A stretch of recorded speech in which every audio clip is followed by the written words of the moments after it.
Halo semua, salam sejahtera Malaysia, tuan-tuan dan puan-puan yang saya amat hormati. Terima kasih kerana terus setia dan bersama di dalam channel ini. Hujung tahun 2024 kepada rakan keluarga yang menyambut sambutan Christmas dimanapun Anda berada, pastikan Anda stay safe, stay selamat supaya di dalam bulan perayaan ini tiada apa-apa benda yang tidak diingini berlaku. Dan selamat Christmas saya ucapkan kepada subscriber saya yang menyambut perayaan Christmas pada tahun ini.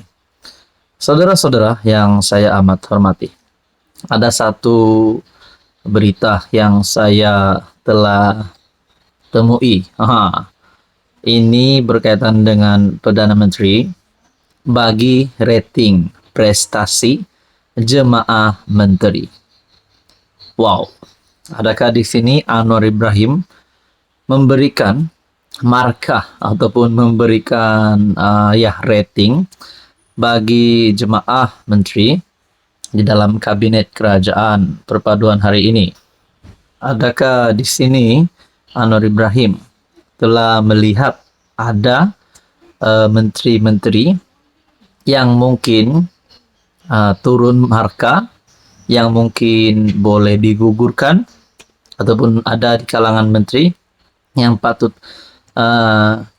naik pangkat, ditukarkan kementerian, dipecat, digugurkan, dan sebagainya.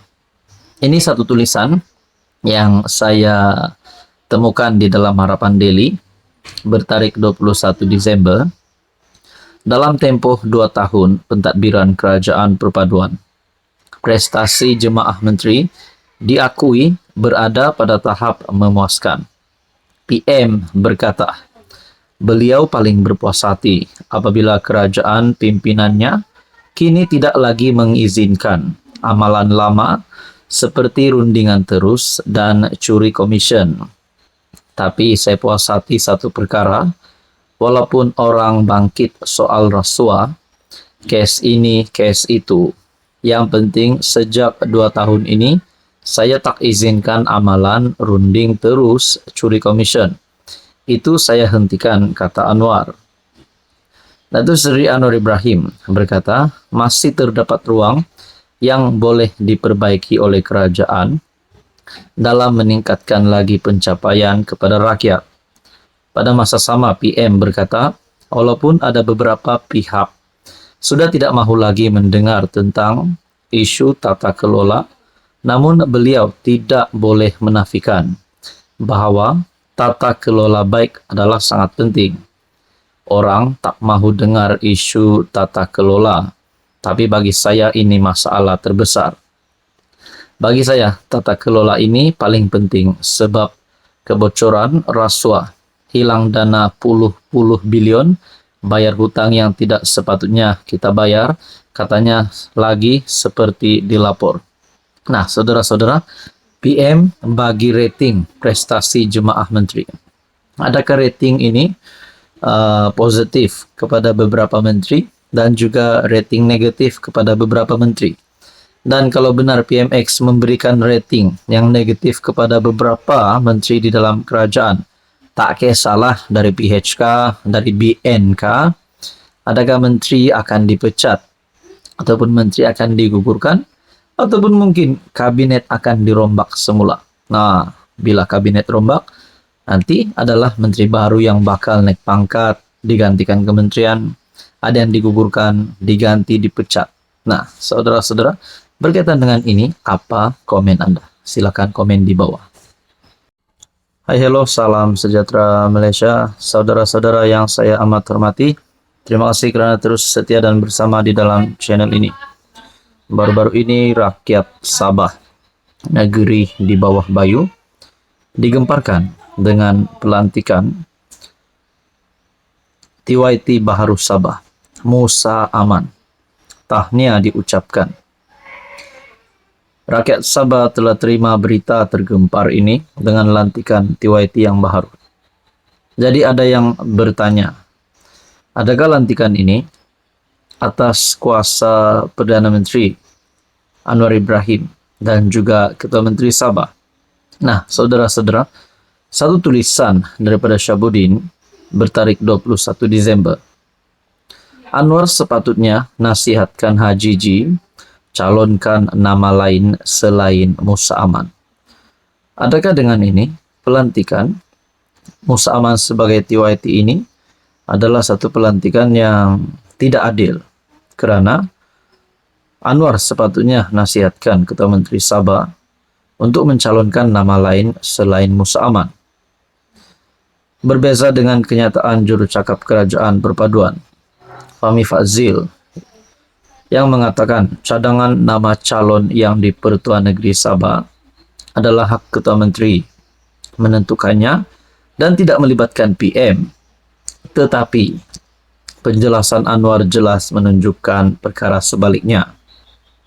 Anwar dipetik sebagai berkata, beliau telah menasihati yang di Pertuan Agung, Sultan Ibrahim Sultan Iskandar, mengenai beberapa nama lain untuk dipertimbangkan sebagai yang di Pertuan Negeri Sabah yang baru. Maksudnya, Anwar telah menasihati yang di Pertuan Agung, Sultan Ibrahim Sultan Iskandar, mengenai beberapa nama lain untuk dipertimbangkan. 1,5 tahun berlalu, Ketua Menteri tiba-tiba mencadangkan satu nama. Saya tanya dia, ada nama lain tak? Sudah tentu ada 2 atau 3 nama. Bila surat sampai, hanya satu nama. Tapi bolehkah saya menasihati Agung? Bolehkah kita pertimbangkan nama lain dengan kelulusan negeri?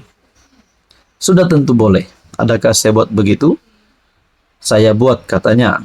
Dalam kenyataan ini, beberapa fakta yang disebut Anwar ialah beliau telah menasihati Agung berkenaan beberapa nama lain untuk dilantik sebagai yang di Pertuan Negeri Sabah. Ketua Menteri Haji Jinor mengakui ada beberapa nama lain selain Tun Musa Aman yang boleh dicalonkan sebagai yang di Pertuan Negeri Sabah. Hajiji akhirnya hanya menyerahkan satu nama. Anwar mengesahkan beliau sebagai PM boleh menasihati Agung. Nama calon selain Tun Musa boleh dicalonkan dengan kelulusan Kerajaan Negeri Sabah. Berdasarkan kenyataan Anwar, bermakna yang disebut Fahmi sebelum ini terbatal dengan sendirinya. Fahmi sebagai Menteri Komunikasi seolah-olah menyebarkan berita palsu kepada rakyat. Sebagaimana disebut Anwar, PM boleh dan ada kuasa untuk campur tangan dalam pelantikan yang di Pertuan Negeri Sabah.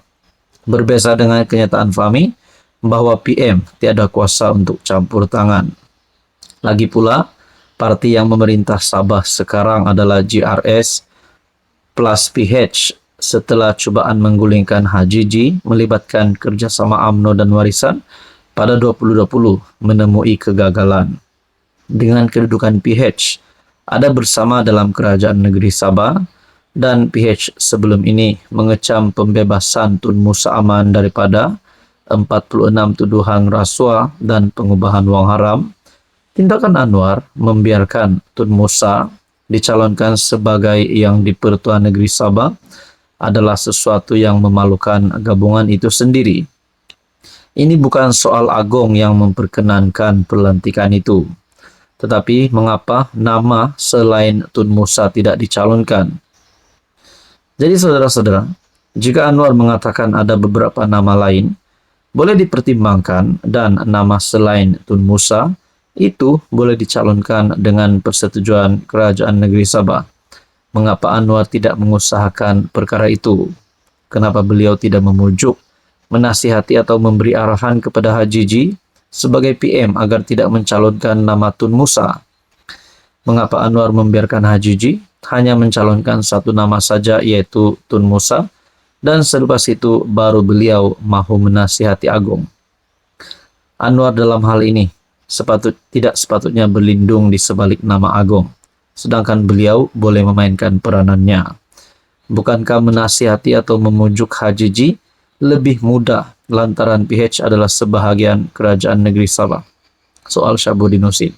Nah, pada akhirnya, mungkinkah ada calon TYT yang lain yang tidak dihantar di dalam surat tersebut? mungkin Joseph Pairing Kitingan, mungkin juga Pandekar Amin Mulya. Nah, Anda rasa siapa yang layak sebenarnya jadi TYT? Apa komen Anda?